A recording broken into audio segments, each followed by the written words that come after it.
You're listening to Head to Head, a Star Wars podcast. Two fans, two generations, all things Star Wars begins now. All right, well, hello, everybody. I'm Eric Vansel. I'm Daryl Sanders. And I'm Dave Cossey. Yes, it is the night before Thanksgiving. Of course, we do actually have a lot of viewers that are outside the United States. So, to you, that might not necessarily be that significant. But here in the United States, it is the night before Thanksgiving. And one of the traditions is that we always do a pre-Thanksgiving, Thanksgiving Eve, I don't know, however you want to say it. We always do a show. We are always joined by our good friend, Dave Cossey, another rabid Star Wars fan just like us. He likes to join us occasionally, so welcome, Dave. How's it been going? Thanks, guys. Hey, just trying to keep up with all things Star Wars, Yeah, well, lately that's actually kind of a thing, right? I mean, it's a pretty big thing, but you know what? This show, because it's on a special night and everything, it's even more informal than most of our shows. We're looking forward to chatting with you guys live, of course. And, tonight we're basically just going to go through our favorite scenes. And who came up with this? Daryl, did you come up with this? It was me. It was you.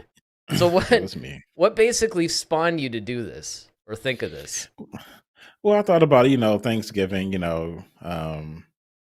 everybody's kind of, hanging around the table and sharing stories and fun moments and things that they're thankful for. And so I figured hey, let's just have, even more fun. Let's talk about some of our favorite scenes. We're always kind of reporting some of the news type things that are happening, or we're reviewing a show that may be currently on the docket. But for this, I figured what, let's just kind of kick back, have some fun. None of us have, our blood pressure doesn't have to go up because we're mad about Kathleen Kennedy and how she's screwing over Star Wars. So we can just kind of just kick back and enjoy. It's a night before Thanksgiving for us in the U.S. So this will just be fun, and let's just talk about some of our favorite scenes and let's just break them down. That's true. And look, we got an early Christmas present this year and we're going to cover this on Monday. And maybe Dave will even join us for it. But we're going to talk about how Dave Filoni was just appointed, what's he called? The creative director or something? Or it's like the creative. Because he was already sort of that anyway, but now they've expanded it to where he's like really involved in it. For all creative direction of all content, essentially. Yeah. George Lucas II. Well, pretty much. Basically. That's honestly, that's what he fashions himself. Pretty, Sure. Is because, he was the guy that worked with him. Yep. But, what do you think, what do you guys think of, in addition to just, the news of it happening, how do you guys, granted, this is something we'll cover even more Monday, but just, kind of like a first reaction, like a quote-unquote out of the theater reaction, when they do those kind of things. How do you think this is going to affect the franchise moving forward? I'm just really curious as to see how it really will affect the franchise, because from a creative standpoint, I do have some questions and some thoughts, considering some of the choices, especially that he made with his own show, Ahsoka. There's some things in that where I'm kind of like, okay. And if you would ask me this question maybe a year or so ago, a month ago, I'd have been like, jumping through the roof about it. Mm-hmm. Now I'm kind of like patiently waiting. You're a little tempered. Yeah, I'm definitely more tempered now. As Obi-Wan would say, patience. But then there's the whole thing of I wonder how much, because he made mention that he's not telling anyone what to do. So that's still kind of like, all right, well, who is, and that's still Kathleen Kennedy, because he could be the creative force, but if Kathleen still overrides him, what good is it, honestly? So I have some questions, but we'll get into that one day. All right. Well, Dragonfly Mask, says hi. Ted Adam Green says, happy Thanksgiving, guys. May the force be with you all this holiday week, and thanks for podcasting. Well, hey, no problem. That's why we're here. Dave, what about you? You heard the news, obviously, of Dave Filoni getting this new position. What were your thoughts on it?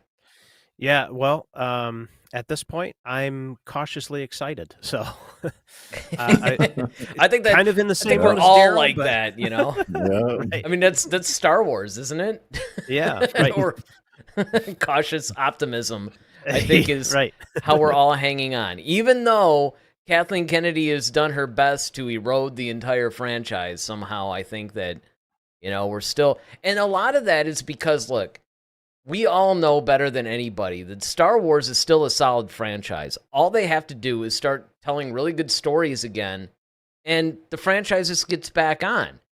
It's not like Mhm. she's like destroyed it. It's just, every project you're like, all right, not totally happy with this, but there's always another one. And that's the carrot that we always have dangling in front of us.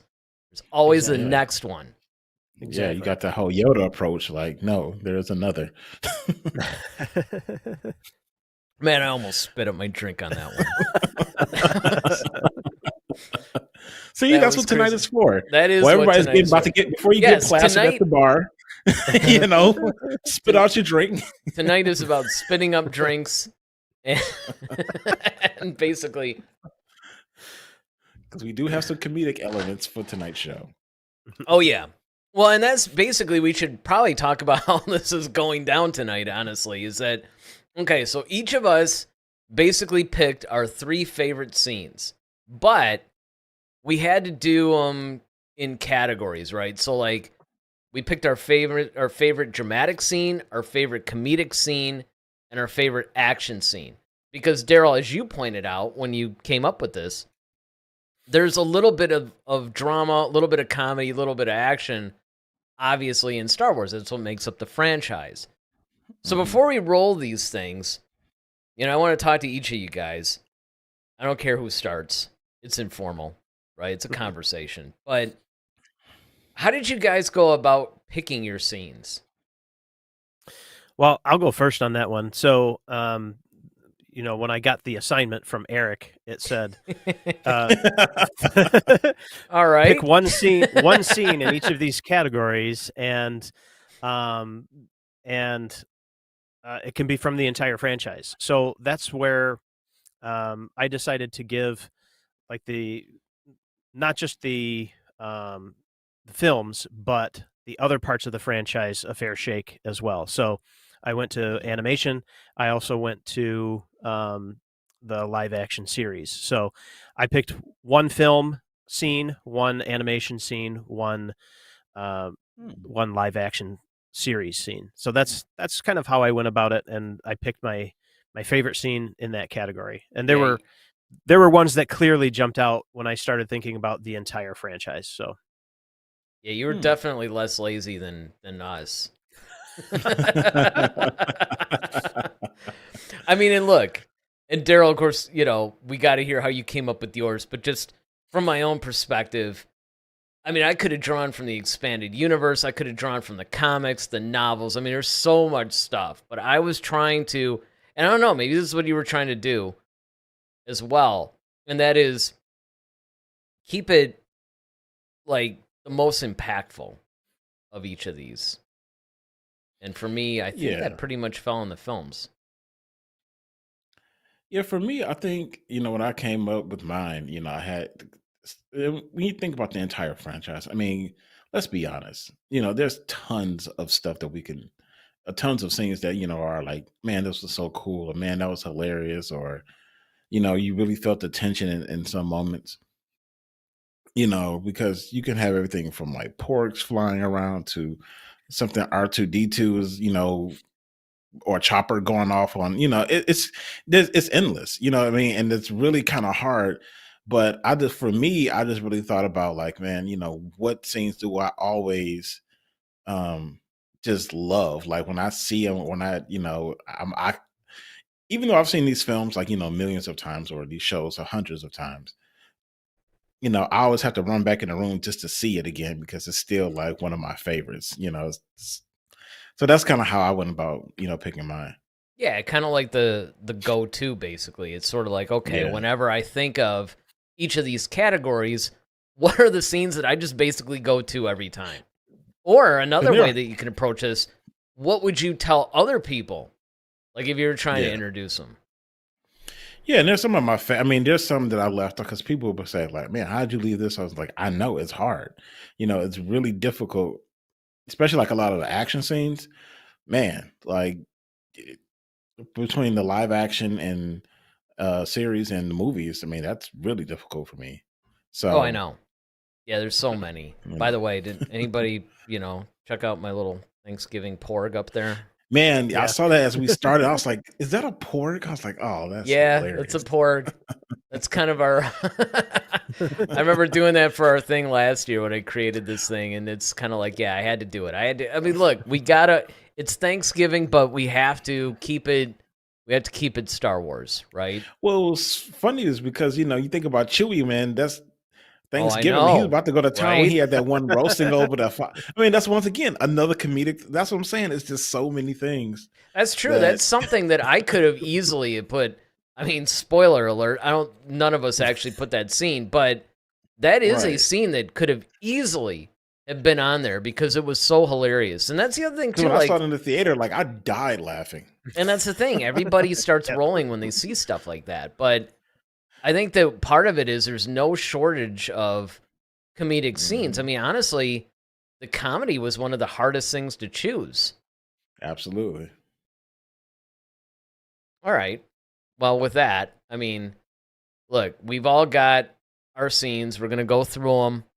We're going to watch them. That's the cool thing for tonight because, there's a couple of traditions that we have.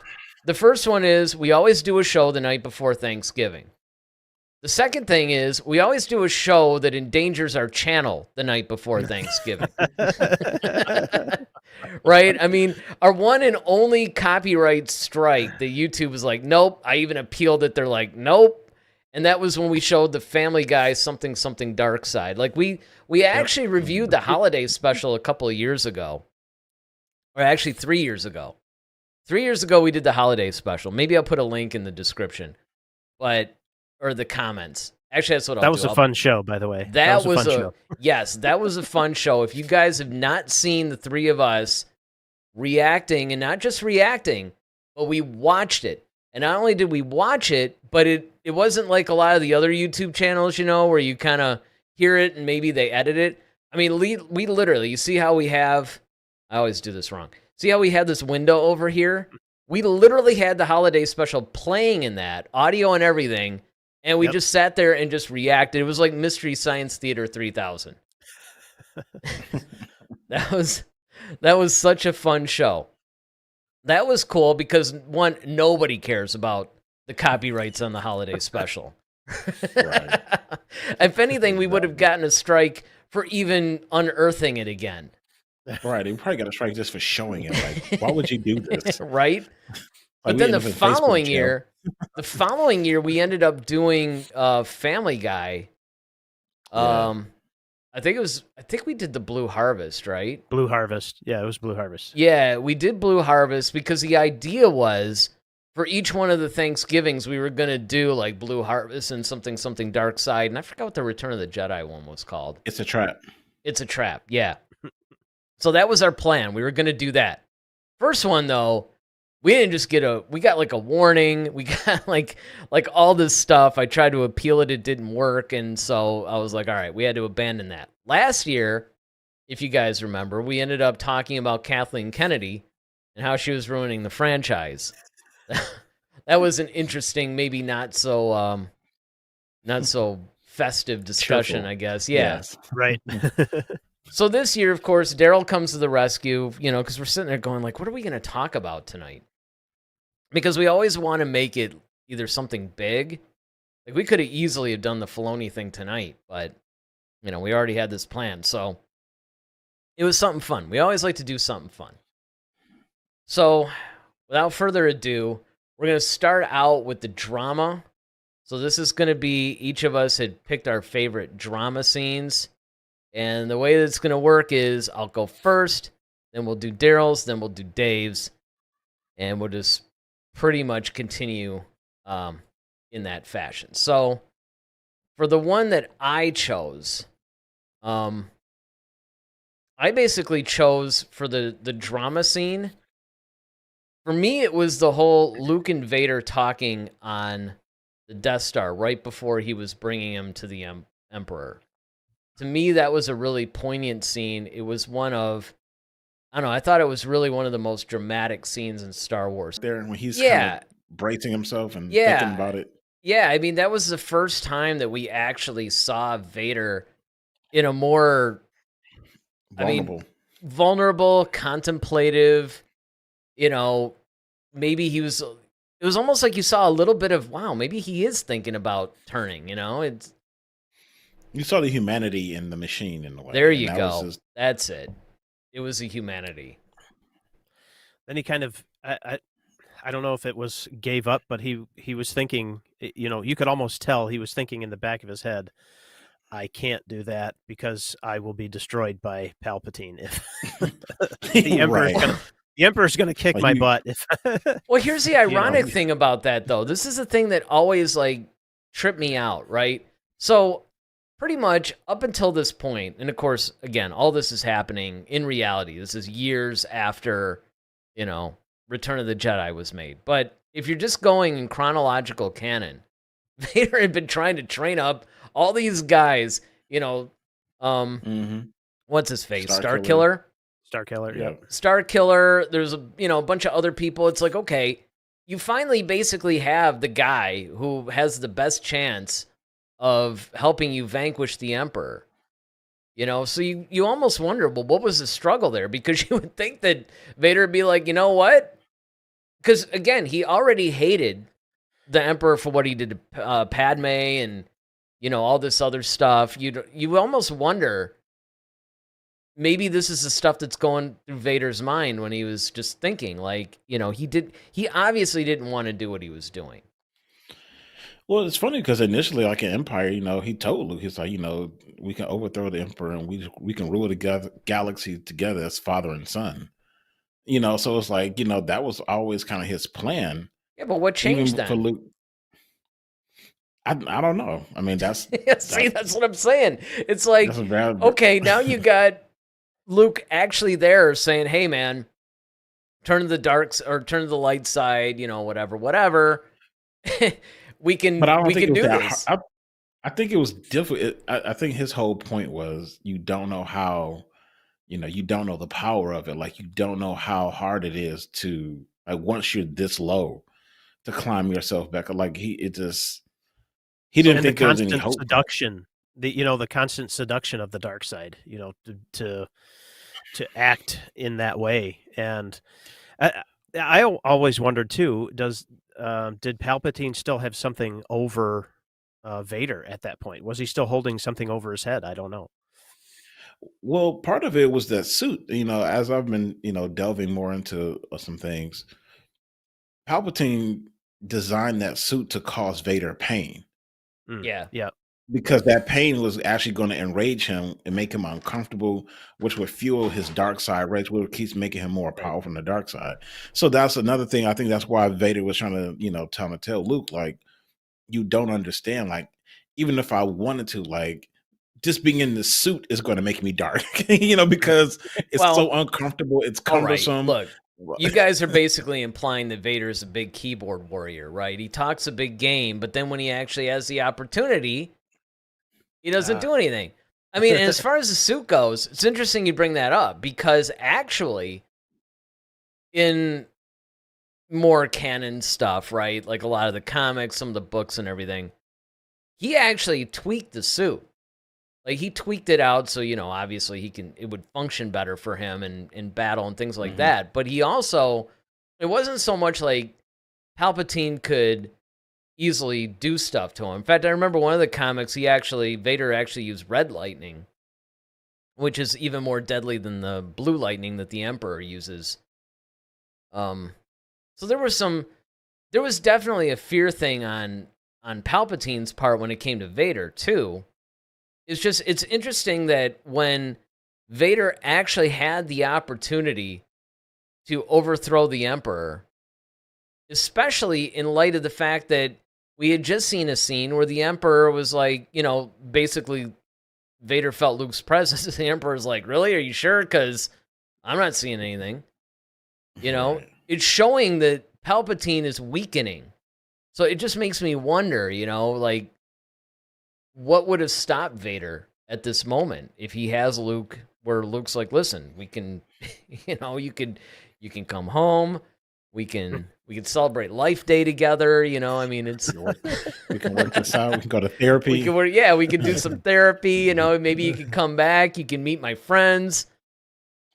The dinner went a little rough last time, but we promise nobody will shoot at you this time. Nobody will shoot at you. We just got to keep the carbonite out of it. By the way, you have a daughter. Yeah, exactly.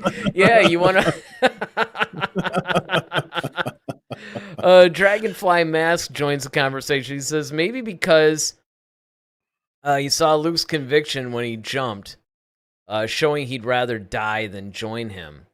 That's okay. So that's probably a good point, because obviously during the time, during Empire, Vader was trying to get him to join the dark side, right? And hey, together you do this, I can train you, we can overthrow the Emperor, life will be good. And as Dragonfly points out, Luke is just like, no, I'm not having any of that. In fact, I am so not having this, I am going to jump off this very high platform. And when you think about it, I mean, I don't know, what do you guys think? Do you actually think that Luke knew he was going to be... I mean, it almost seems like Luke wanted to just off himself rather than be trapped into the dark side. No, I mean, I definitely thought he tried to. That was definitely one of those cries for help. And then just the Force kind of answered the call for him and kind of like, yeah, we're just going to move you over here to this very convenient little exactly. chute. Force is like, look, nobody has to die yet. I've still got some plans for you. You can't do this. Yeah, man, we get your hand back. Don't worry about it. Yeah, exactly. Right. I mean, Luke was pretty... Look, he's like, look, I have no hand. I mean, what's the point, right? I might as well just off myself. But it is a good point, though. It does show a conviction on Luke's part that he would literally rather die than join the dark side of the Force. Yeah. And I don't think that could be ignored. Well, at that point, he had already been into the cave at Dagobah, right? So he kind of saw what he would be capable of if he went to the dark side. Oh, yes, that's true. Look so at that. The Cossey you listen. Yeah. That therein lies the conviction, right? No, I don't want to go to the dark side because I know that that's what will happen. So I'm just gonna kill myself. I'd rather take my chances on falling off of a floating city than joining the dark side. I mean, when you really stop and think about that, that was a pretty sweet move on his part. That's like, it's just like, you know what? No, I'm not doing this. Totally being sold out. Right. And Vader kind of had that, what on earth that, like, really, this is my son. This is, he looked a little shocked, like, wow. And really, you got to wonder if he thought back when he was Anakin, Emperor basically says, yeah, I can help you save the ones you love. All right, I'll follow you now, It's just like, you got to wonder if he was just like, wow, I was kind of a punk back then. I mean, I instantly just fell to the dark side. Like, all right, you can give me what I want. Cool. Where my kid is basically showing a little, gumption Moxie. or whatever. Yeah. And saying, you know what? No, I would actually rather die than follow you. Yeah.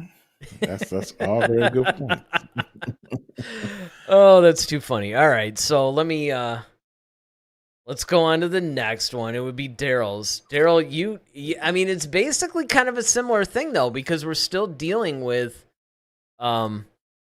the whole Vader-Luke dynamic, except the one that you chose was when Vader actually steps in and saves Luke when the Emperor is basically frying him. So what made you choose this one? Well, I just, as a kid, when I watched that scene, I'm thinking Luke is about to completely like, all right, Luke's a Jedi now. He's about to go up and, because it was kind of alluded by Yoda. It's like, well, don't underestimate the Emperor. So I'm thinking like, okay, Luke's going to take on the Emperor. He's already beaten Vader. all right, now Emperor, you're next. And next thing you know, Palpatine, has a little friction up his sleeve and completely starts decimating Luke with all this barrage of force lightning. And of course, we had never seen anything, so I'm like, the heck is that? That's true. That was just like a brutal. That was just brutal, Yeah, man. it was brutal. It was like, it was very vicious lightning from Palpatine. The music by John Williams just like really encapsulated everything. Like the tension that was building at the moment. You see Vader, he's looking back and forth, and he's got to make a decision. Like, okay, if I don't do something at this, he's going to kill what little bit of humanity that I do have, that I see in the world. And he has to save that. And that's the moment when Anakin decides to come back. And it was just like such a triumphant moment. So definitely one of my faves. Oh yeah. Yeah, absolutely. Now the weird thing is that I'm getting a copyright thing here. It's talking about how the stream's been temporarily blocked because they detected stuff. Uh-oh. Yeah. So I don't know if like by temporarily blocked, what do they mean? Because now I wonder if that's only because, let me see. I mean, obviously, I think we're still on. Let's see what goes on. Because obviously I don't want to endanger anything. So if I have to yeah, it's saying the stream's unavailable. Okay, hold on. This always happens to us every time we do this. So let's see if it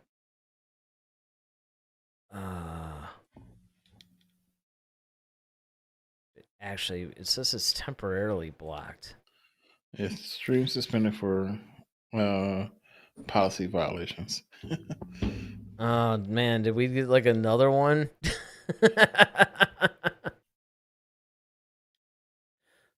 Yeah, Dragonfly, I think they kicked you. Yeah. Yeah, they did basically. So, oh man, we actually had some viewers today. So they're blocking it, but I'm trying to see if like maybe Oh, we're back now. Okay, we're back. Yep. All right, so we're back. We're back. All right, yeah, so we're back. They temporarily blocked us. So what I'll do is maybe I'll try to turn down the audio. Yeah, so that way it doesn't flag it, because we can always talk about it over it. Yeah, they you know what? They're so sensitive about this. And what's funny is a lot of these clips are on YouTube. Right. So I really don't understand why it's a thing when the clips are actually on YouTube. But maybe we'll see. Maybe if we actually we'll just turn down the audio. That's what we'll do. We'll just turn down the audio. We'll continue to talk about this. But yeah, I mean, with the Vader scene where he pretty much, vanquishes the Emperor, I think that was a really key moment. It was when Anakin came full circle, and he basically was, in a way, I think, righting the wrong of what he did in Revenge of the Sith. Because if you look at Revenge of the Sith, he was definitely trying to pretty much, and again, when he fell to the dark side, it was actually for more noble reasons. It wasn't because he was evil or anything like that. He was just trying to save the people that he loved, and he didn't realize that what he was actually doing was yeah, he thought by doing that he was going to help bring stability back to the galaxy. But yeah, in essence, it brought the wrong kind of stability. It brought a very evil and controlling stability. So yes, not what he was thinking. Yeah, not what he was thinking, but right. And I think that that's a really important distinction, is the fact that you know, it's definitely one of those things where it's very easy to fall, because I think in a lot of cases we thought that Vader fell because he just like turned evil or something. But what you actually see was that Anakin's intentions were noble. You know, he was trying to do the right thing, and by doing so, he fell right into that trap that Right. Palpatine had.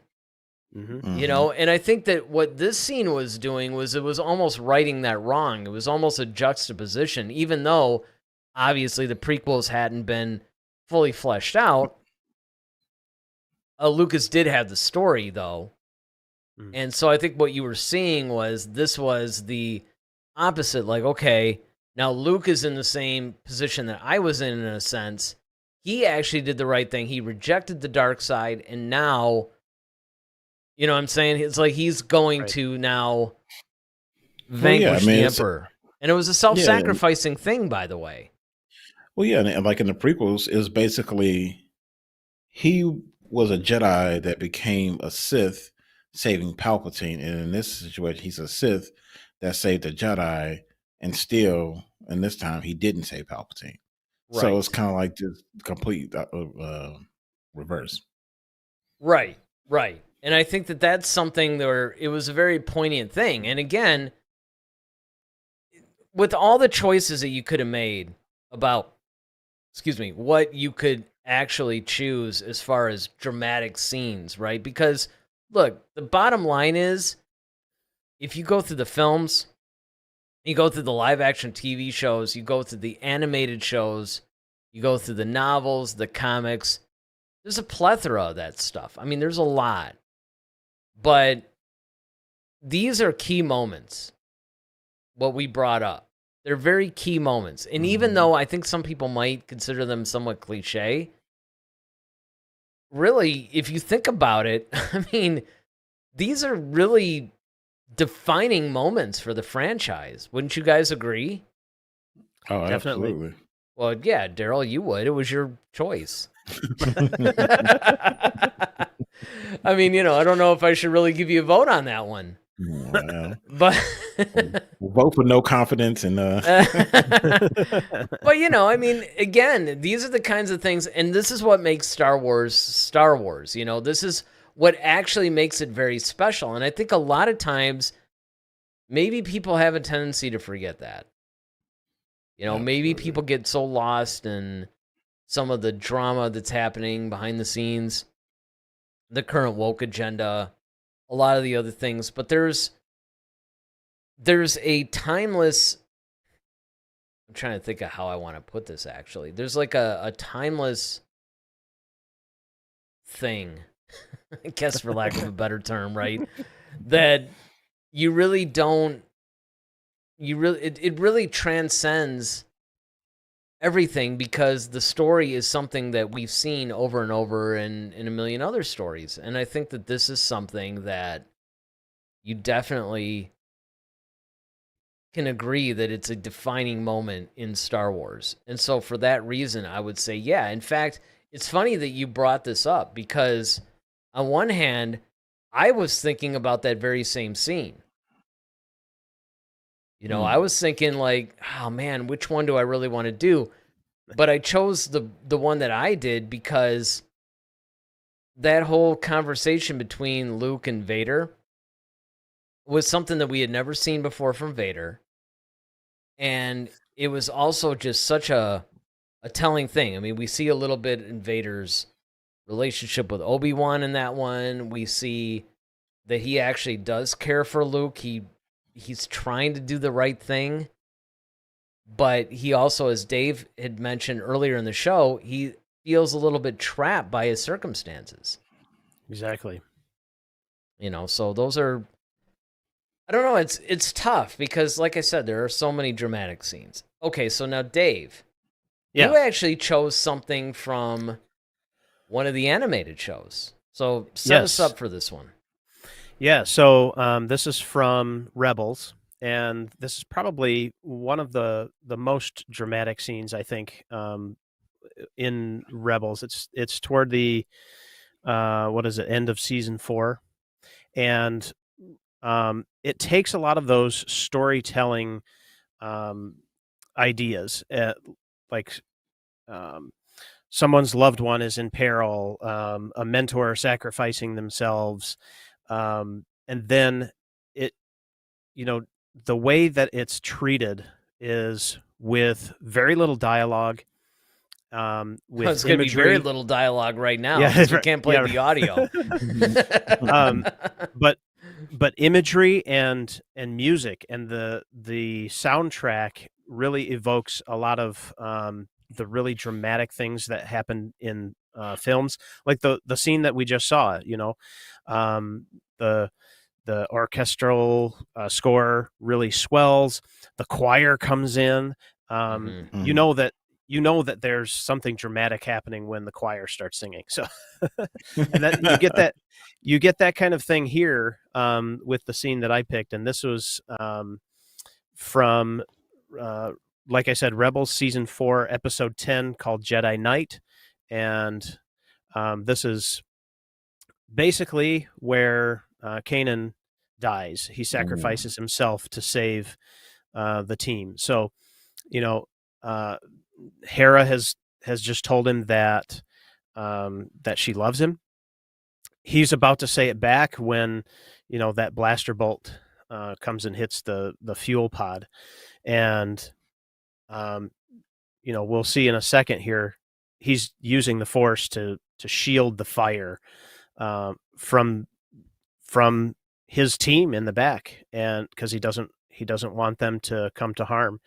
Hera tries to go toward him. He pushes her back and pushes her back onto the gunship, and then he can't hold it all at once. The fire and pushing everyone back, so he just sacrifices himself. He turns his back to the fire and just pushes the gunship out of the way. And yeah, it's a great scene in my opinion, and it really evokes a lot of those original trilogy feels for me in the animation, when there's just that imagery, there's that soundtrack, but it's being told, it's using those storytelling devices that we've seen before. So yeah, that's why I picked that one. Yeah, well, apparently we've been temporarily blocked again, so hold on. Oh, boo. Yeah, we're not really going to be able to show these things, I think. Hold on. We're going to have to wait until...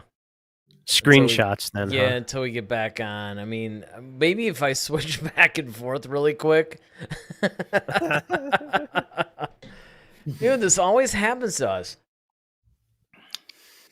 I mean, at least they didn't kick us completely off. I will say that. These are really defining moments for the franchise. Yeah, we're still being blocked. Man, this is going to do wonders for our view count, huh? Oh, wait a minute. We don't have a problem with shorts. Yeah, right? All right, hold on. Maybe... let's see. It's funny how it talks about how we've been temporarily blocked, but it's like you never really know. So what I'm doing is I'm constantly refreshing. You do the same thing. Constantly refresh and see when we actually pop back up. All right, now we're back. All right, so we're back. So I think what we're going to have to do... we're probably just going to have to talk about this stuff. I don't think we're going to actually be able to show it because, they keep blocking everything. And it's so funny because, again, you see all these people who do these reaction videos all the time, and they're just showing entire videos. But again, I think a lot of that is because they're showing it directly from YouTube. They're doing like a YouTube thing. Whereas what we're doing is we're still taking the videos from YouTube, but we're like downloading them and then re-uploading them. So I think that's where the issue's coming. So, we apologize, guys, that this thing has been interrupted so many times, but we really don't want to get a copyright strike. So what we'll do is we'll just talk about our favorite scenes. And maybe not show these clips, because I think that's pretty much where it is. Or maybe what I'll try to do is I'll try to like cut to it real quick and then cut away from it and then cut so to it again. People have a reference. Yeah. Yeah, you know, maybe do something like that. But yeah, I mean, so Dave, in your whole thing, talking about Canaan's sacrifice, I think that really was something that was really worth mentioning, because I think that in a lot of cases with the animated shows, people totally forget that there are so many poignant moments in those shows that, quite frankly, are worthy of mentioning, right? Because they almost always get overshadowed by the films. Right. But when you really stop and think about it, there's some great moments there. And Kanan was a fan favorite character. Oh, absolutely. Question. Yep, absolutely. Yeah. One of the things I liked about Kanan, at least in that particular scene, is that, like, you know, at that moment, he's already blind at that point. So he's really, truly relying on the Force to kind of guide him in what he should be doing. And so, you know, in that moment, you know, where he makes that ultimate decision and sacrifice, you really can actually kind of see how powerful he is. Because remember, he was never really, well, at that point, he had just been basically knighted by Yoda, you know, from the cave or from the temple that he was in. Because up until that point, he was still considered a Padawan. He was just training Ezra to be another Padawan. So essentially, you have two Padawans kind of like, you know, running around with each other. But at this point, you know, and it's cool is that, one, he got that notoriety of actually graduating from Padawan to now he can be fully acknowledged as a Jedi Knight. But then you also see it in his power, the fact that, like, okay, not only is he holding back like this enormous blast, but then he still has enough, you know, ability to actually push Hera back onto the gunship, and then even push the gunship out of the way, which, you know, I'm sure it's probably no easy feat, you know. So that also was like kind of a really impressive moment, like in his last act as, you know, a character or as a Jedi. You know, we really get a chance to see that Kanan really, like, okay, you know, he earned that, and he died a man's death, right? You know, so. Right? Yeah. No. And absolutely. Another thing that you can see right at the end too is that the color in his eyes comes back. So it's like he's regaining his physical sight right before he dies. So it's wow. It's another one of those, like, oh man, now he can see, and now he's dead. So right. Maybe he was just allowed to see Heron like one last time or something like that. Maybe, and that's which makes it even more somber, really, if you really think about it. Yeah, yeah. No, I mean, that's definitely one of those things where I think that you do get a sense of Kanan's, I'm trying to think of how to put this, because there's like a definite weight to some of the demises of the Jedi versus you know, like some of them, okay, they die in battle, it's pretty pedestrian. You know, it's like, okay, it's a relatively normal, run-of-the-mill kind of a thing. But with Kanan's sacrifice, though, I don't know, to me, it just had a lot more weight to it.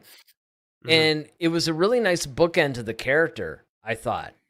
It was one of the few things that I thought was really handled right in the Star Wars universe, that I thought was really nice.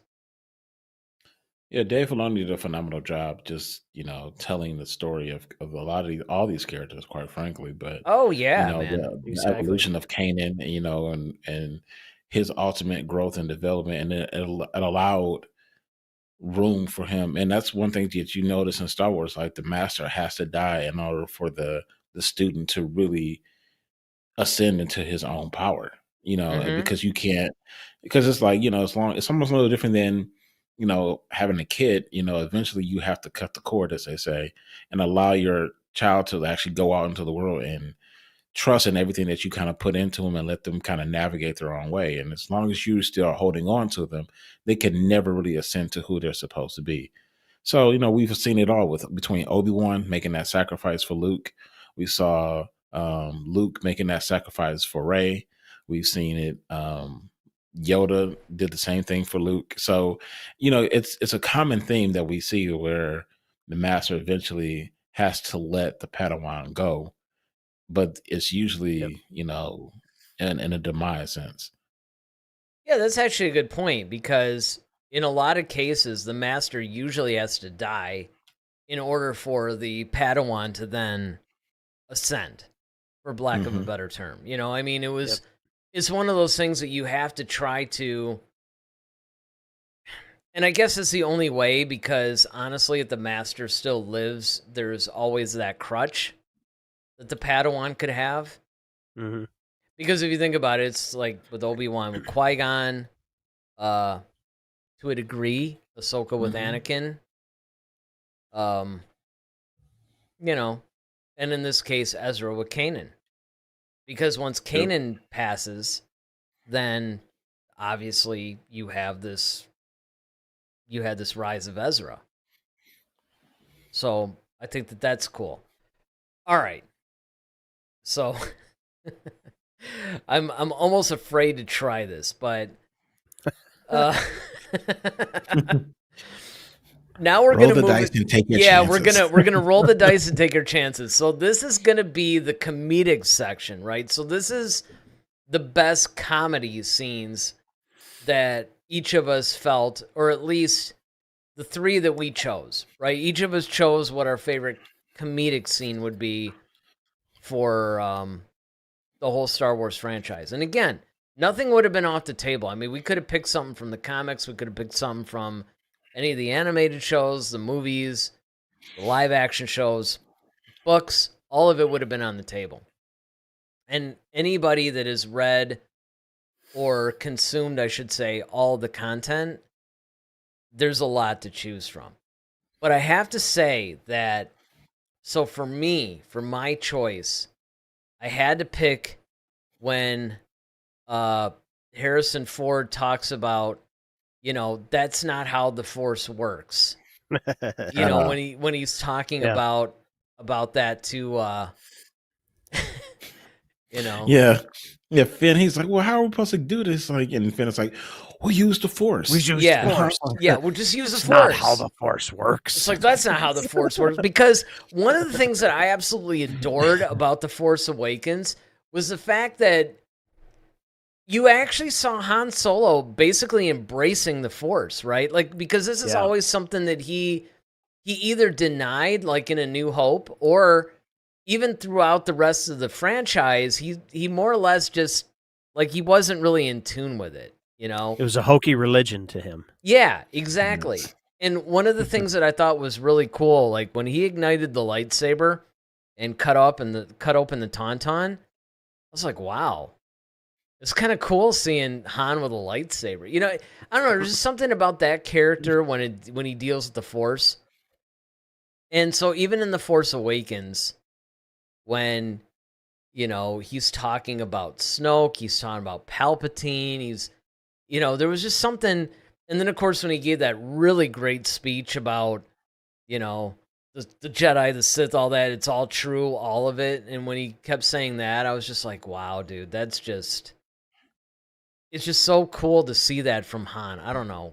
Did you guys feel the same way, or am I crazy here?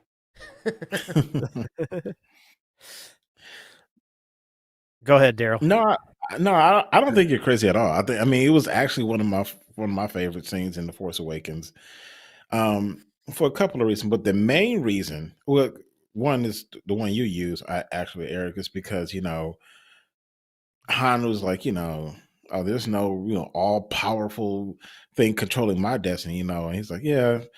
Oh, that's cool and all with a lightsaber. It's nothing like having a blaster at your side. He's very more practical and he doesn't believe in all that crap. But the other part that I really thought that was funny was that Finn was like, we'll use the Force. Like, when have you ever seen when have you guys ever used the Force? You know what I mean? So I just thought that was just fun that we're just going to pull this thing out of nowhere. Like, oh, right. Well, we'll just use the Force. It'll be fine. Force, then.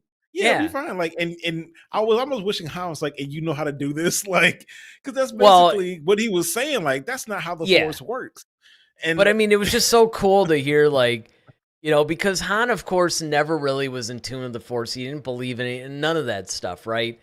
But now that you could tell, look, in these 30 years that have passed since Return of the Jedi, he knows, right? So to hear him just go, well, that's not how the Force works.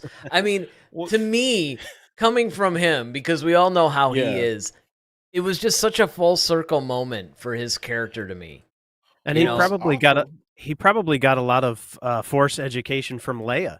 Oh, I'm while sure she was going through her training, right? So he to that saw point, Dave, firsthand, right? Well, literally firsthand, because his first experience with it is when Vader took his blaster from him after he started shooting at him. That was his first realization. They're like, oh, maybe this thing is real. Yeah, like, all right, like, okay, I mean, his honestly, suit could block this stuff, but when he took the blaster, he's like, okay, whoa, how did you do that though? It's funny because that was almost my favorite action scene. Because when he sees Vader and he fires on Vader, first of all, the audacity of Han Solo firing on Darth Vader is just incredible. But the fact that Vader like blocks it with his hand and then just like reaches out his hand basically and then just takes a blaster, and the look on Han's face, you're just like, exactly. You're just like, dude. Like, whoa. The fact that Han drew that blaster kind of quick. I mean, we always knew he was like one of the fastest Sure. guns in the galaxy, but you really see that because he sees Vader as soon as the doors open. He sees Vader stand up. I mean, the gun is practically in his hand. All right, well, let me get some of these chats. So Dragonfly has a couple. He says the final lesson the master could teach is not to fear death, and that's actually a really, really good point. He goes on to say Finn could have seen Kylo Ren use it, or heard about Kylo being a Force user and just thought it could be used by anyone. And look, I mean, one of that's true. Well, yeah, and one of the things, and the broom kid thing at the end of The Last Jedi, this kind of proves it. I mean, when you really stop and think about the Force and how George Lucas originally basically, I guess, explained it to everybody, and he did that through Obi-Wan, is that it implied that the Force was flowing through everybody and everybody could tap into it. It's just that the Jedi just had like a special, more advanced ability to do it, but anybody could really do it if they were in tune with it. And they were trying to give the impression, really throughout the entire sequel trilogy, that Finn did have some Force ability. Right. Yeah, that's why I said when he said we, so we'll just use the Force. It's just like, what do you mean we? Like, well, and going into that Han with the blaster thing with Vader, Dragonfly was like, I also like that scene. So, I think a lot of people are on board with that stuff. And again, there's so many scenes that we could choose when it comes to that. But I think for me, it was just, and again, like the guy, the choices that you guys made, I mean, I could have easily chosen either one of those two. But I remember for some reason when I just started thinking of the entire thing, and that's the thing. When I started actually putting my mind like, okay, of all the different things that I can think of, what would be the prime, like if I had to pick the funniest moment? Because there were so many. I mean, when Han and Leia were sniping at each other in Empire Strikes Back, there's so many different scenes. I could just assume kiss a Wookiee. I could arrange that. I mean, that was like a classic scene too. Oh yeah, I always like, ooh, scruffy looking. Yeah, exactly. Or would somebody get this walking carpet out of my way? I mean, that was just a brilliant line too. There's so many comedic scenes in Star Wars that were great, but I just thought that when you have the weight of Han Solo actually acknowledging and understanding the nature of the Force and what it does, he's the one guy that would just never be like telling you anything about the Force. And for him to look at, Finn going, that's not how the Force works. It's like he just suddenly knows, and I think that a lot of people just, I don't know, I think that escaped people. All right. So now, Daryl, you chose the whole, your lack of faith is disturbing when Vader chokes out Admiral Mahdi. And again, Yes. while you set this up, I'm just going to play a little bit of this, and this Yeah, is this was so cool to me. Like when I was a kid, when I first saw him do this, first of all, because I didn't know what the heck was happening. I was just like, nah, how the heck did he? What is he doing to him? But then like as I watched it more, I just realized like, whoa, he's actually choking him. But it's the way that Vader is so calmly does it. The fact that Marty's making this whole grandiose speech, and Vader just kind of casually just walks over to him and he just starts force choking him. And then he just says, "I find your lack of faith disturbing." It's just like that's like the ultimate, like, like I just owned you moment. Like it was great, man, and it was so hilarious because Vader's so calm, and the guys, Marty's all freaking out, and everybody around the table is kind of like, "Oh, I guess it is real." All right. Mhm. And then the look on his face after he let him go was a selling point for me because now he's like, okay, you know, all right, I'm gonna leave you alone, dude. It was just kind of like, yeah, I just checked you. Shut up. It was just Vader punking somebody was just hilarious to me. But anytime, and quite frankly, anytime Vader force chokes people, because he always kind of had something slick to say, apology accepted, Captain Nita, as the guy's just falling over like this, or Admiral Ozzel as he's getting, force choked, and Vader's just holding this whole conversation with Captain Nita. So, all right, yep. This is what it is. You're in command now. And of course, one of my favorites is from Rogue One when he's choking what's his name? Krennic. A lot of people Oh, didn't like the pun because, it felt like yeah. it was almost too Marvelish in a way. But to me, it was still like hilarious. He's like, be careful not to choke on your aspirations. I was just like, man, Vader just he just has a way of punking people, and I just love anytime he does it. well, he has that sense of humor. I think Yeah, that it's a that's very what it dark is. sense of humor, and It that's is because his if you really character. think It's about very dark. right, because what Admiral Mahdi was doing, I mean, he was, don't try to frighten us with your sorcerer ways, Lord Vader, and you haven't had clairvoyance enough to. I mean, he was just like going on, like really laying into him. And But and Vader's just like, all right. He calmly walks over, starts force choking him, and then of course, yes, he shows that he has a sense of humor. It's like, I find your lack of faith disturbing. I mean, it's just but and I text this to you because in thinking about that scene, as funny as it was to me, because like I said, it's once again Vader showing his quote unquote dark humor because he's a Sith Lord, right, on the dark side. But you had to think about it, like Vader's whole response wasn't even necessary because they were just talking about the whole. And he's like, well, don't be so proud of this technological terror you constructed. The ability to destroy a planet is insignificant next to the power of the Force. It's like we weren't even talking about the Force. Why are you even bringing this up? Like we're talking about the battle station. Like well, none I of us think in here have the Force that was except for in you. direct So why do we care? right, but I mean, I think that was direct in opposition to like, look, well, first of all, I mean, if we really want to deal with reality here, it was to get the narrative of the Force in there. So it was Yeah, of like, course. there's Right. more Force uses than just like Obi-Wan and stuff like that. But if you're really going in universe, I think that basically Mahdi was challenging his power and saying, your clairvoyance hasn't, conjured up the stolen plans, and he's going on and on.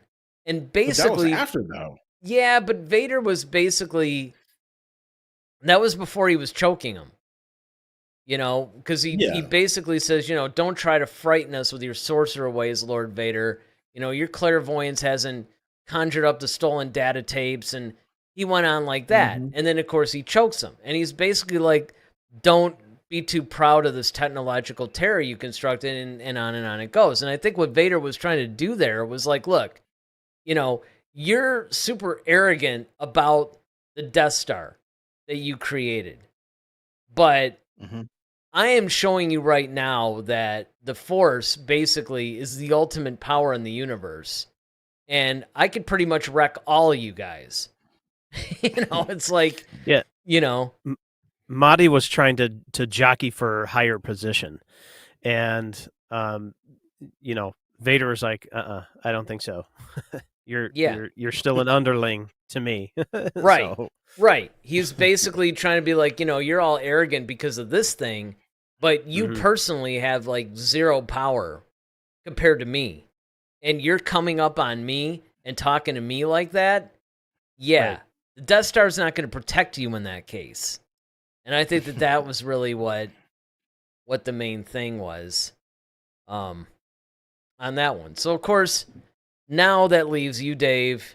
You chose a moment from the sequel trilogy, actually, for your comedic. I did. And, as much as I love the original trilogy more than the sequel trilogy, I identified more with this scene.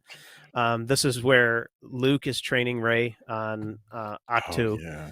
And exactly, right there at that scene. He says, reach out, and she literally reaches out. And then he starts, tickling her hand with that leaf, and it's because she has this complete misconception of what the Force is. And even though, her explanation is it's about controlling people and making things float. And, that's kind of like what we did as kids, right? when we were playing Star Wars, we were the Jedi, we were making things float, and we were doing the mind trick on people. So, but then, having him being like the cynical dad, that's kind of where I am, father of three. And so I related very well with that scene. Well, I think that the thing that was really funny about that too was the fact that you're showing this new generation of people, right, that have they're 30 years removed from anything to do with the Force. I mean, Palpatine had been really effective in erasing the Jedi and everything, to the point where by the time we get to The Force Awakens, everybody thinks the Jedi are a myth at this point. And that's what really was super cool about Han Solo going, yeah, no, man, it's all real. The Sith, the Jedi, the whole thing, right? So by the time you get to Rey, now she's going to learn from the Jedi Master, Grandmaster, really, Luke Skywalker. And yeah, he's just like, you have zero clue about what you're thinking, what you're talking. You have no idea what the Force is, all that. He starts doing it. He starts basically messing with her, like you said, like kind of a cynical dad or something. It's like, Right. Oh, do you feel it? It's a Force. She's like, yeah, I feel it.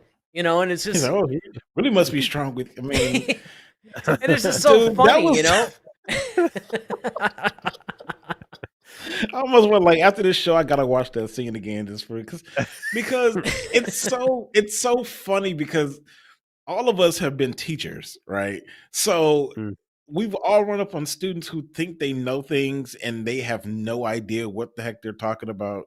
So that's what makes it funny. But then also, you see a little bit of actual Mark Hamill in it, not necessarily Luke Skywalker, but Mark, because when he does the eye roll, that's the part that got me. When he's just like, oh my god, like these idiots, like that was Mark Hamill like coming out in that brief moment, and I love that part. But yeah, that's definitely one of the. But you have to look at it also from Rey's perspective too, because he's like, okay, reach out, and she sticks her hand out, and she's like, what? That's what you told me to do. And Luke kind of realizes, like, well, I did tell you, but okay. Well, I think a lot of what it comes down to is that at this moment, he is so cynical. Like, he is just so done with this whole Jedi Force whatever thing, right? That he's begrudgingly training her. He doesn't even really want to. So basically what he's doing is he's just like screwing with her.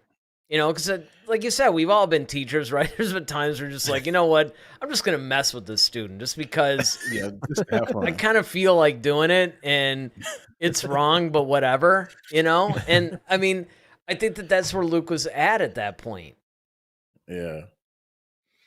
Definitely. But it did make for a funny scene, though, because, you're thinking like, when you look at all the people throughout the prequels and then the original trilogy, how they taught the Force, and it was a solemn thing.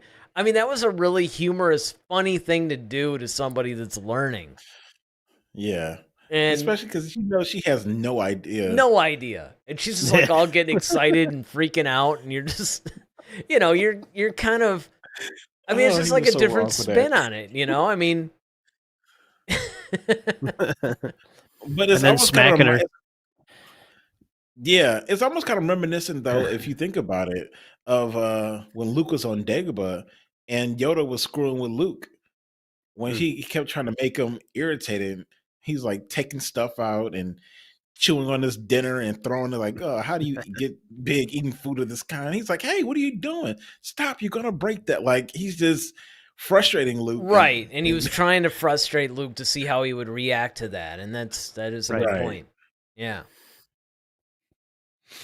All right. Well, so now we're going to get to the action scenes finally. Yes. So, we did the drama scenes, we did the comedic scenes. Now we're going to what Star Wars is actually pretty much made for, right? And that's the action scenes. So it's funny because we all chose something that features lightsabers. All three of us did. But where Daryl and I basically chose a couple of different duels, Dave, of course, broke ranks and chose something a little different. Yeah, well, I mean, and honestly, it's like I could have chosen, like, there's what I chose, but then I could have easily have chosen what you guys did too, because, and then there's another myriad of scenes. There's so many things in particular from the comic books, from the novels. Like, I could have gone into the Lords of the Sith novel, where Vader and Palpatine are fighting off all these insectoid creatures and everything. I mean, there's just so many things from all the different mediums that you could choose. So it was really kind of tough. But, for me, honestly, I had to go for the whole Palpatine-Yoda duel. I mean, this is just like this super spectacular thing. You have these two titans, they're hurling stuff. I mean, it was a really exciting duel when you really stop and think about it, because again, you have the two most powerful Force users in the universe finally duel. This is something that we've been waiting for as fans for decades, and we finally get it. Yeah. Yeah, right. Absolutely. And we finally got it. And even though there were actually, because I was also tempted to do the Mason and Palpatine duel, because I thought that another good one. it was not only was it a phenomenal duel, but it actually had a lot of emotional weight to it. Mm-hmm. And I find that really enhances scenes. It's just not like pure action, but if it actually has some emotional weight to it, it's even better. But I mean, I just had to go for, I mean, even when, leading up to it, when, Palpatine throws Yoda across the room and then Yoda like responds and like Palpatine's flipping over a chair, and, you've never really seen Palpatine in that weakened position before. Mm-hmm. I mean, Yoda just dispatches the royal guards with just like a flip of his hand. I mean, yeah, just so many things in that duel that were just incredible. Well, yeah, in that scene, like you said, when Yoda walks in and he, throws the guards into the wall. I mean, that was actually kind of funny, but it was also kind of like, yeah, the master's here. But to your point, Eric, like, here until we get to this moment, we've seen Yoda, people try to use Force Lightning against Yoda, Dooku, and he's either blocked it or he's even done the incredible thing of absorbing it. Mm-hmm. When Palpatine does it, though, it actually knocks Yoda back. So you're just like, okay, that kind of goes back to like the scene we talked about earlier with the drama when he's hitting Luke with that type of Force Lightning. It's like now it kind of puts things in kind of perspective in a way too. It's like, man, Palpatine's lightning is no joke. Like, you got other people who might use it, but when Palpatine unleashes it on you, it's a problem. So definitely, but then that whole duel though, like you said, when they bust out the lightsabers and they're Oh, going it's for just it, you're just incredible. like, man. I mean, because as a kid, you've always heard Yoda say, don't underestimate the powers of the Emperor, and it's like, Yep. well, how do you know unless you at some point, and you always kind of wonder, did they ever square off? And so now we finally got that. George did the thing that probably the ultimate fan service was to actually let us see that happen. Mm-hmm. Yeah, well, and I mean,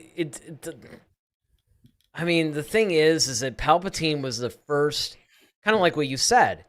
He's the first true match for Yoda. So when he faces Yoda, it's going to be more of an even match. And Yeah. that was really exciting to see, because that's something that we had always, ever since the original trilogy came out, you had Yoda, and he was obviously the most powerful, the light side. And then, of course, you knew Palpatine was the most powerful, the dark. And you're kind of like, wow, I wonder what would happen if these guys ever faced off against each other. And now we finally get the answer.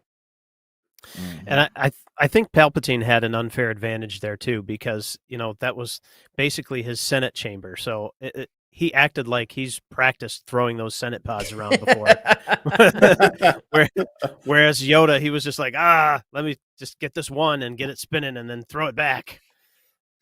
Well, and the funny thing was he didn't even expect that. Yeah. Well, that was it, right? That I too. mean, Palpatine had the high ground, and he's chucking it. Yoda's like dodging him, and then he catches one, he spins it, and then sends it back. And I mean, and that's true, because first you get the whole like lightning battle, right? And then you get the whole Senate pod where Palpatine's chucking the pods at him. Then, of course, you get to, you have the lightsaber battle in addition to all that. I mean, it was just a really spectacular thing. And, of course, it also explains why you got to wonder, well, why did Yoda end up on Dagobah? What happened that sent him into exile like that? You know what I mean? The funniest scene in the world, was when he was calling Bale and he's like, hurry. It's just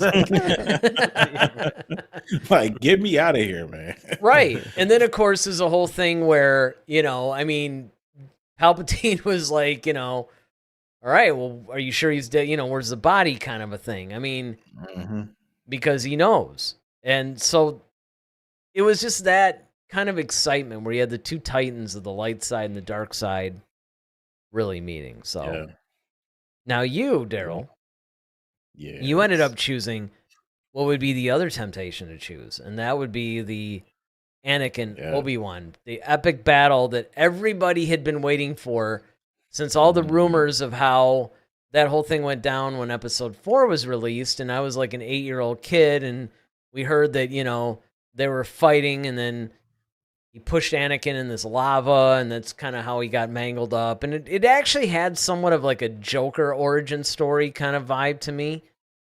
So it was interesting to see this, obviously, in live action. Yeah, I mean, I think the whole setup of it all too, it's that thing where, okay, of course, at that point, Anakin had already marched in and, offed a bunch of kids, and, he's tearing through all the whoever's left, all the Jedi who are still in the building, along with a whole host of clone troopers.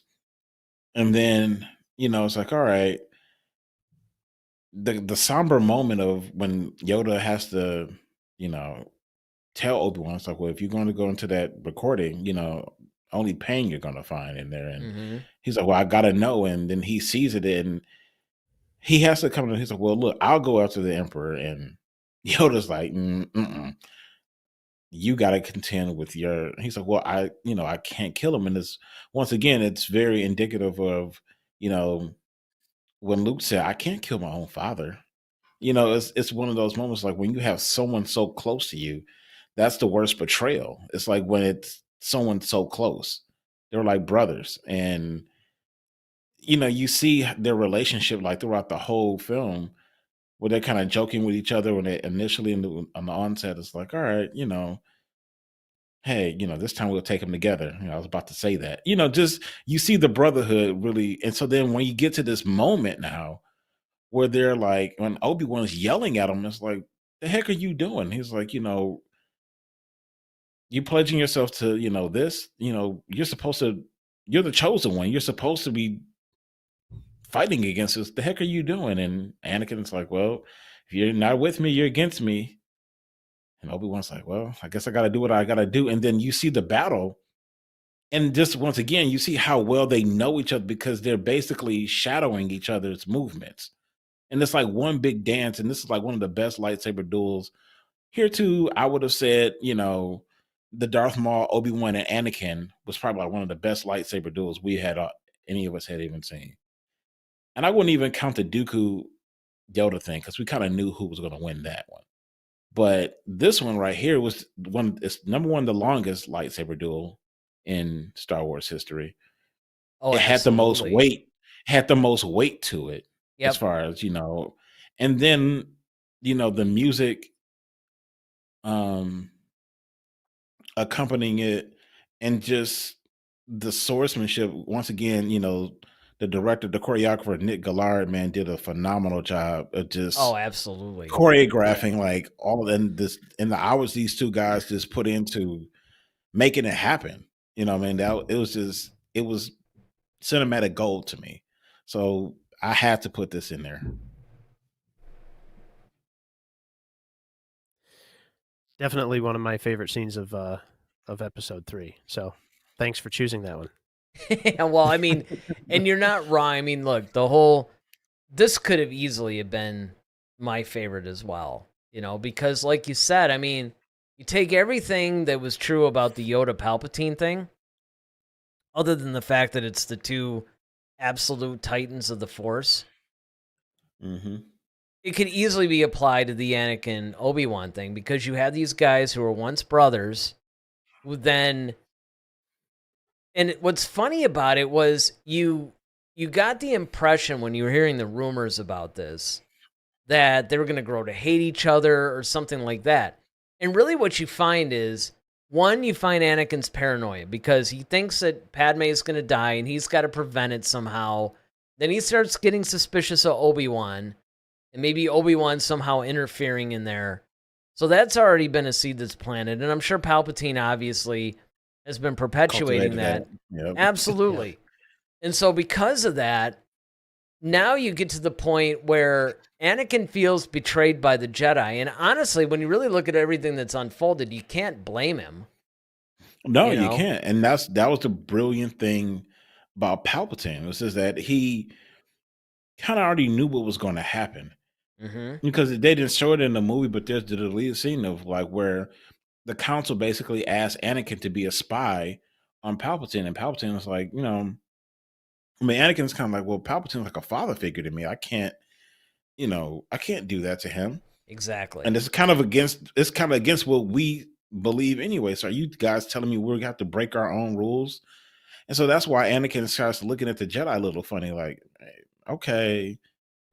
And you guys are constantly coming down on me for like, oh, you didn't follow orders, but here you guys are trying to spy on the highest, basically the president of the United States here. Like, it's treason, which Palpatine said, So, and then Obi-Wan is kind of going along with it. He's like, well, I get it, but, he's a politician. You can't really trust him. And, Anakin's kind of like, all right. And then if you read the book, Anakin actually has suspicions that Padme and Obi-Wan had a little thing going on too. Yeah. Yep. There was that, and there's a lot of deleted scenes actually that were supposed to be supporting that a little bit more. So you had that, and then of course they find themselves on opposite sides. And then Anakin tried to give Obi-Wan the opportunity, like, listen, man, I mean, look, if you're not for me, you're against me, but just walk away. You walk away, I won't pursue you, kind of a thing. We'll be cool, but just don't get in my way. But of course, Obi-Wan couldn't do that because of his ideals. So you basically, it wasn't two people that hated each other really as much as two people who found themselves at opposite ends of this particular ideology and how they interpreted the current events. And that, and then of course you add a little bit more of the whole, hey, I think you're banging my chick,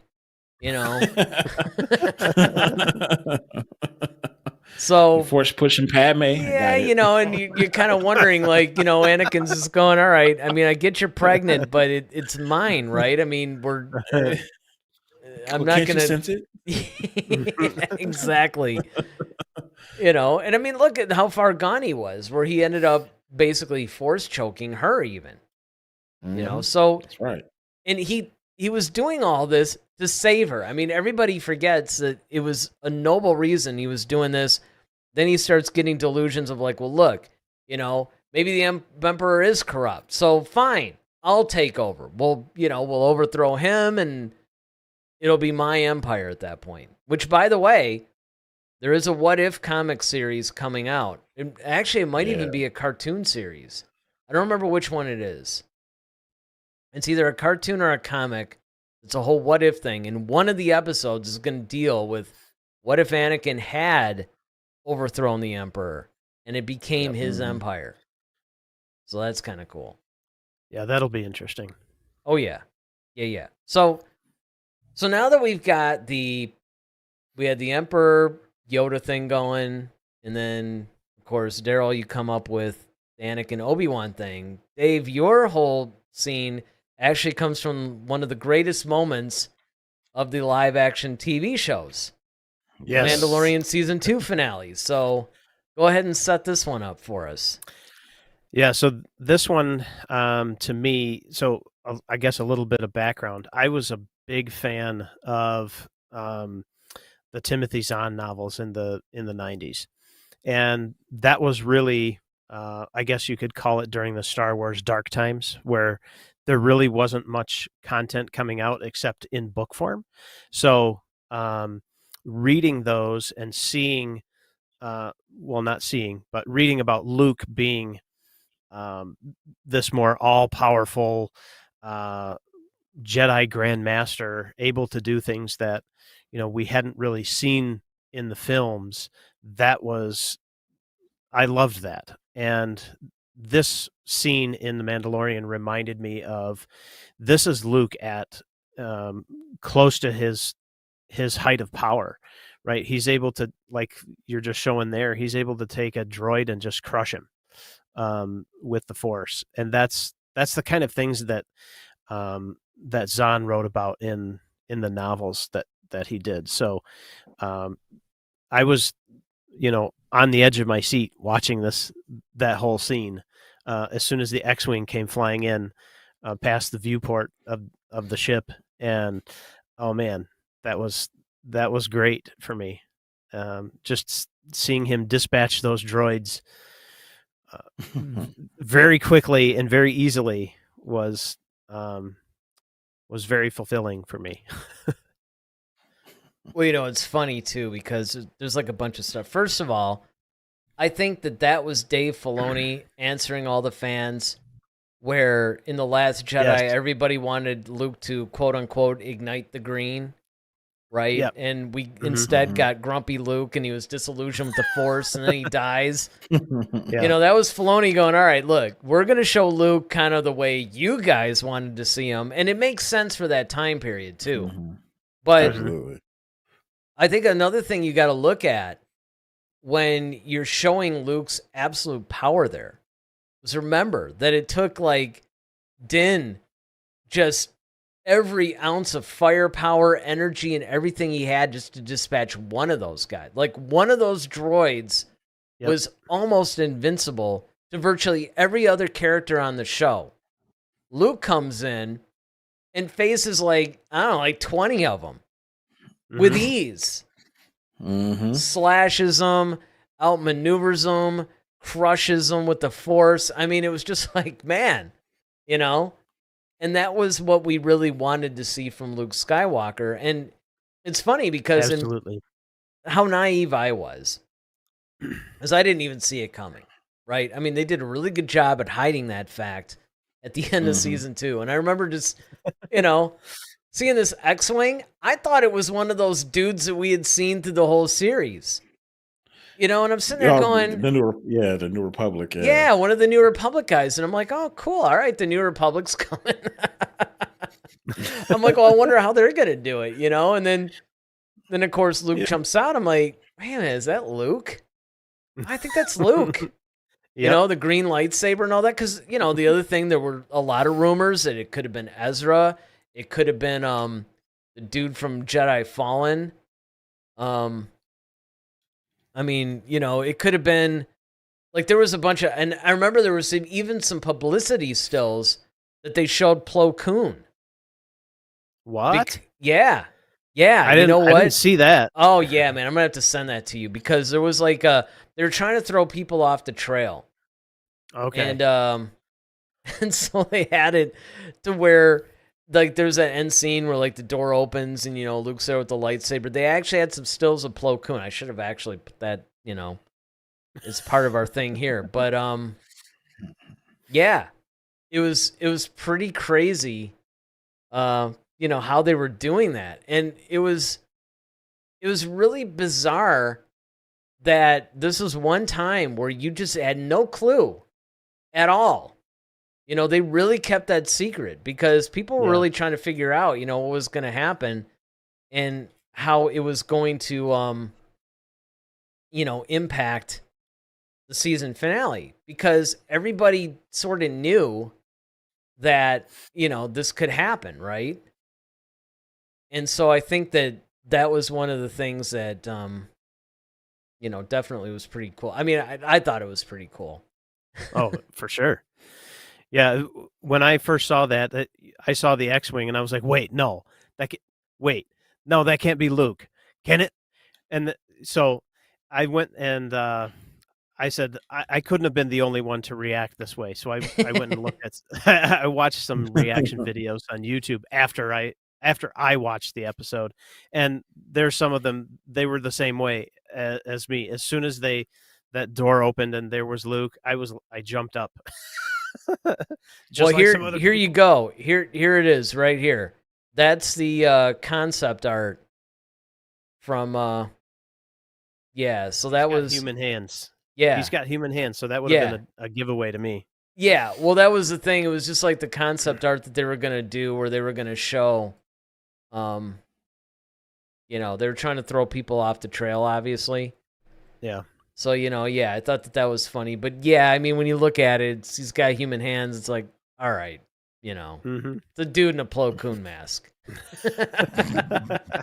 I mean, you know, when you come right down to it, that's really what's going on here. But it does go to show, though, that, you know, they were really making an effort to really disguise the fact that it was going to be Luke Skywalker. They didn't want anybody to know that.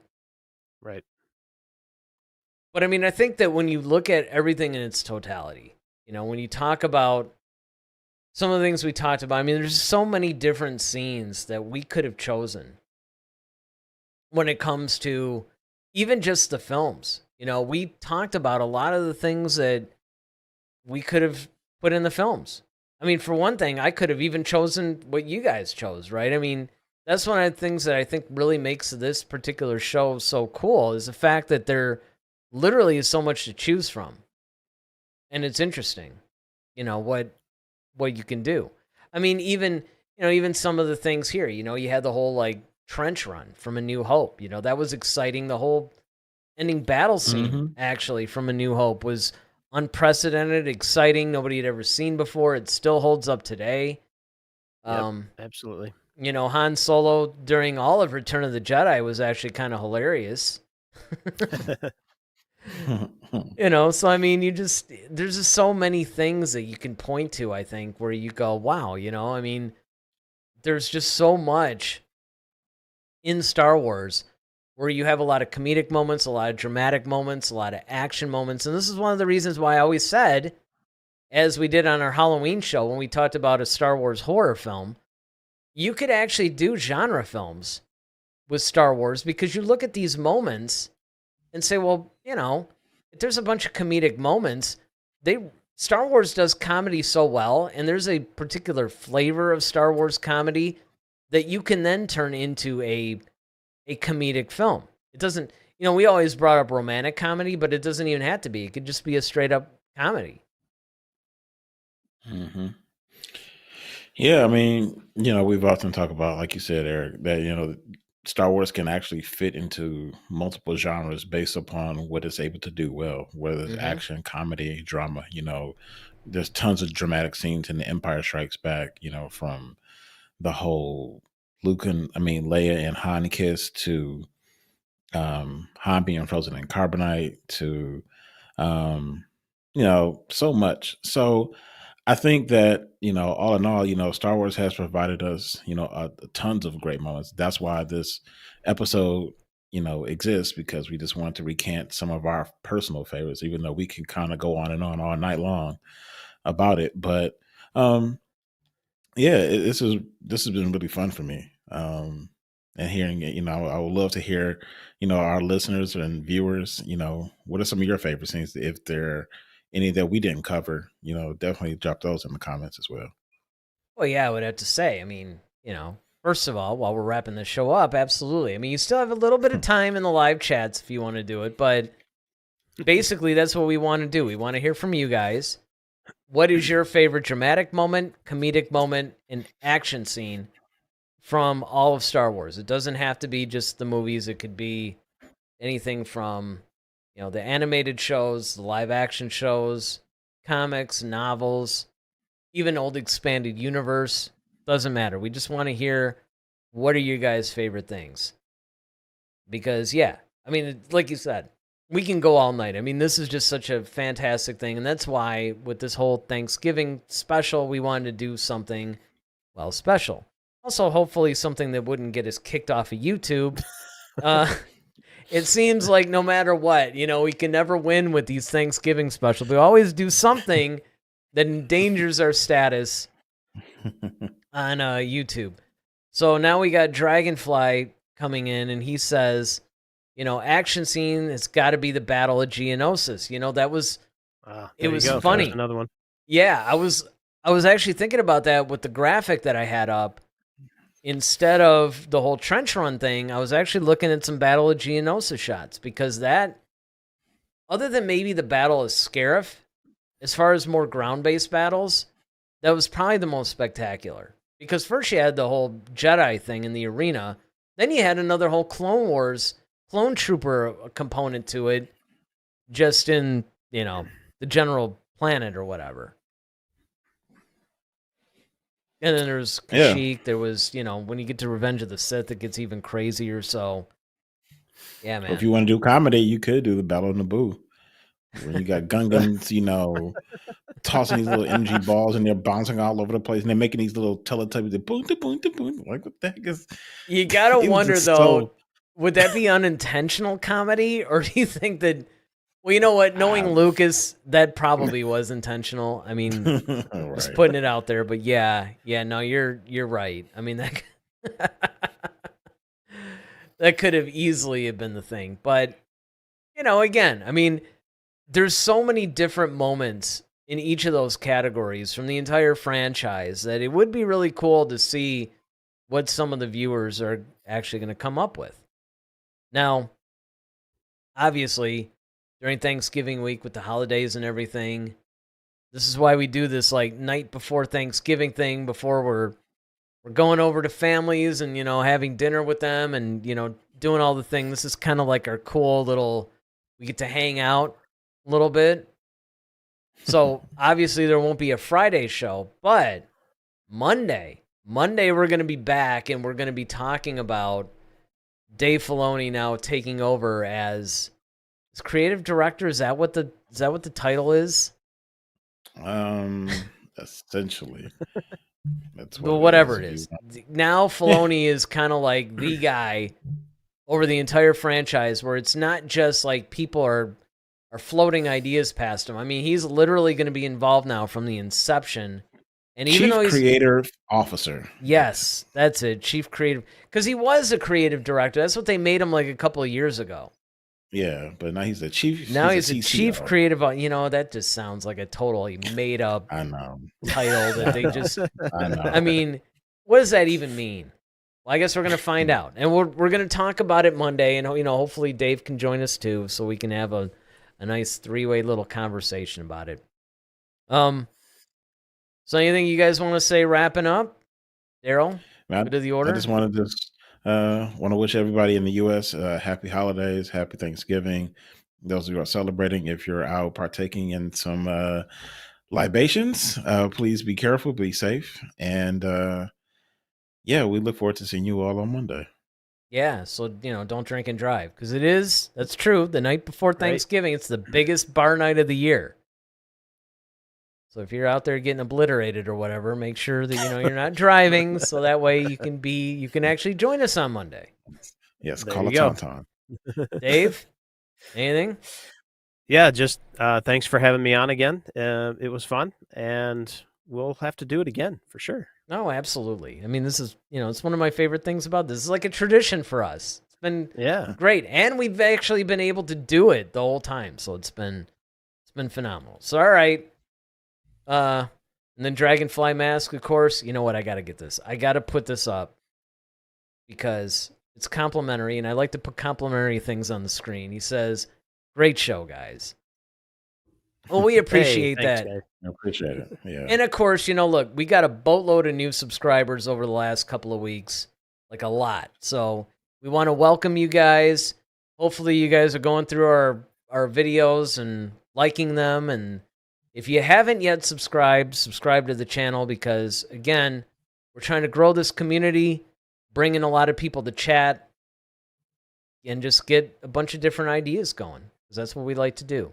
So with that, we will see you guys Monday, 8 o'clock. Live is the plan. Hopefully Dave can join us. With that, I'm Eric Vansel. I'm Daryl Sanders. And I'm Dave Cossey. You got to do. Oh yeah, right. It's my line now. May the fourth. See, it's like having the third person throws me off. What can I tell you guys? I didn't get the memo. I know. I'm sitting there like, well, dude, what's going on? Why aren't you? And then I started thinking about it. I'm like, oh yeah, that's right. Your line. It's my line. Line. I'm kind of like in the pit. All right, hold on. Let me just, let me get into the mindset here. Jedi, got to center, exactly. All right. May the Force be with you. Always. Head to Head, a Star Wars podcast. Be sure to follow us on Twitter @HeadToHeadSW. Submit your questions for our next show. Visit our official website at headtoheadswpodcast.com. Until next time, may the Force be with you, always.